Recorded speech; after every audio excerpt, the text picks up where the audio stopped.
Alrighty, part two. We'll try to keep this a little shorter. Alrighty, should you? Now I just copy and pasted a bunch of questions. I didn't scan through and pick and choose. I just picked a bunch of them. Should you tear down the muscle or go for the pump if you want to get bigger? Both. All right. Strength comes from a neural level, from your nervous system. Size comes from hypertrophy, a cellular level.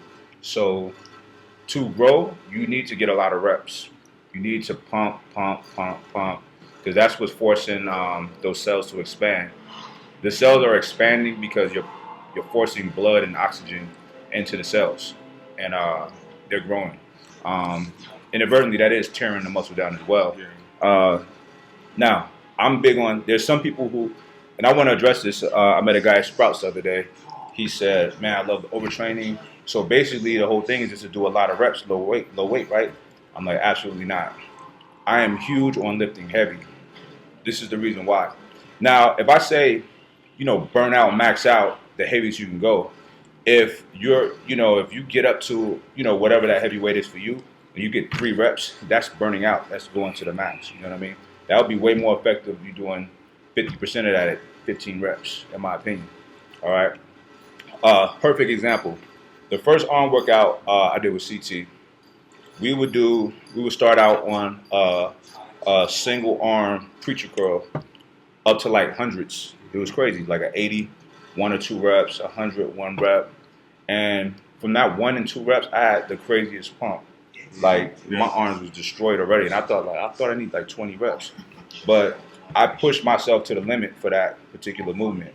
Now, the the more trauma you cause to the muscle, the more you tear it down, the bigger and tighter and stronger it grows back. The body is magnificent. Even when you break bones, they grow back stronger. But your muscles are very similar in a sense, because the more you break it down, the stronger and bigger it becomes. So that's why I'm big on lifting heavy. If you ever train with me or you see me training and we're going up in weight and somebody's struggling at that heavy set, I'm like, it's fine. I just need you to touch that heavy weight. You got to feel it. Your nervous system has to feel that weight. For one, is getting you primed to be able to hit it later, the next time you train or whenever.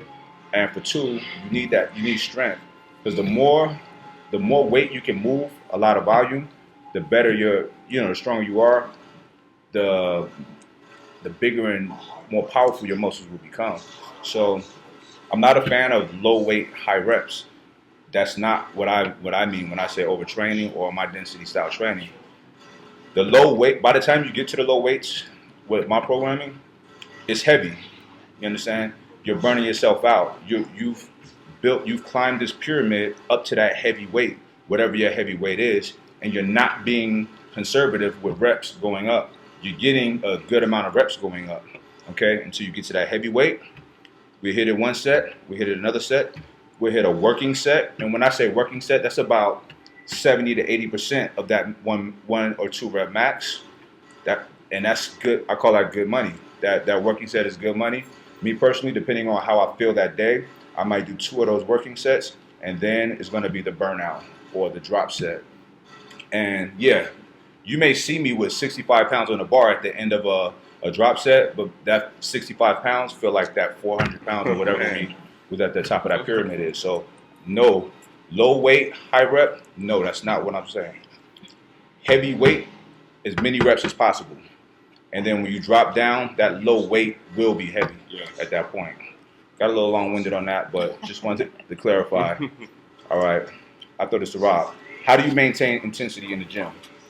Um, Man, I go in there focused. You know, when I go in the gym, I'm ready to fucking get some gains. So I'm already ready, prepared to do business when I go in there to destroy some shit, because I'm an iron addict and that's what I do.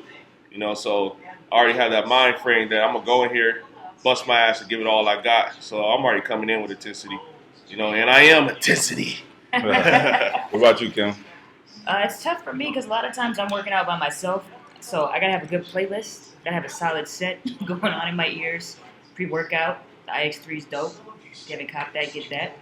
And once you feel good and you're working towards something, my prep's gonna start soon. I have a competition in May, so I got me and Robert talking about this earlier. Somebody is in the gym working their butts off, and I don't want to be the person that's getting outworked. Because when I step on stage, I want to believe that I worked my butt off, and that's the reason why I'm gonna do well. So for me, my motivation is competition. There's times where I'm getting up at 4 in the morning and I'm tired and I want to lift, but it's just early. I'd like to sleep in a little bit, but I know that there's a goal in mind. So if it's to lose a little bit of weight, if it's to compete, keep that in the back of your mind when you feel like you can't get that next rep, or you feel like, maybe I'll sleep in and just go to the gym later. You just got to stay focused on whatever your goal is. Just hit it. Absolutely. I'm really self motivated. I become an asshole when I train. I've heard. So basically, I just try to take myself there. I have a vision of where I want my strength to be, how I want my physique to look. I'm just a very competitive person with myself, so I'm always trying to do a little more. The things that I say to you guys in videos, it plays over in my mind when I'm training. So I hold myself accountable. Rob and I train a lot together, and we hold each other accountable. The other day we were on legs. We had about a 45-minute squat session. Then we moved over to a front squat machine, and we got like a shitload of plates with a lot of reps. And one of the sets, he hit 50, we like 20. We got to do 20, and this is heavy weight. But on these machines, it's easier to move that weight. So he did 15 and walked off. And typically, I got to do what he do. I want to do more, so I'm like, nope, go back and do 5 more. We got to do more. And he went and did it. And you know what I mean? I did 6. He did 6 more. So I'm very competitive with myself, trying to be better. There are times that I get to a gym that I'm just not feeling it, and I won't train. Or I might do a little something, then I'm like, man, fuck this, I'm out of here.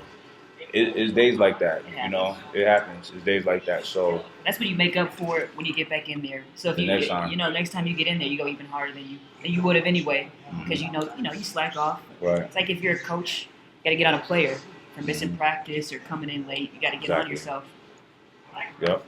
So last question. This is a very interesting one. This is a serious question. Everybody, stop what you're doing. Just stop. Have you stopped? Put that down. That's fine. All right. Benefits of integrating the shake weight into one's routine. Stop being weird. Knock it off.